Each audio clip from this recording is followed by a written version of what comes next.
My washer died today.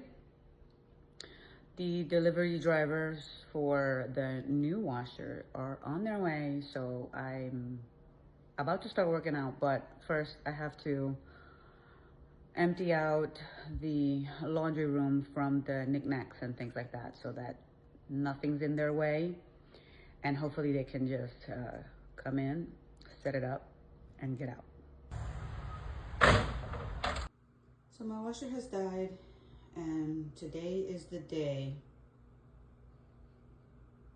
that she gets replaced.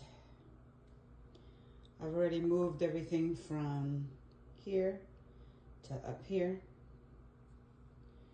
I gotta move this thing because I want the guys to be able to just come in and take care of it rather than stop what they're doing to move anything.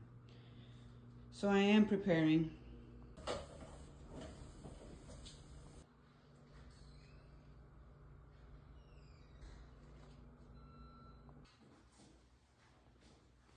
Oh, thank God, right?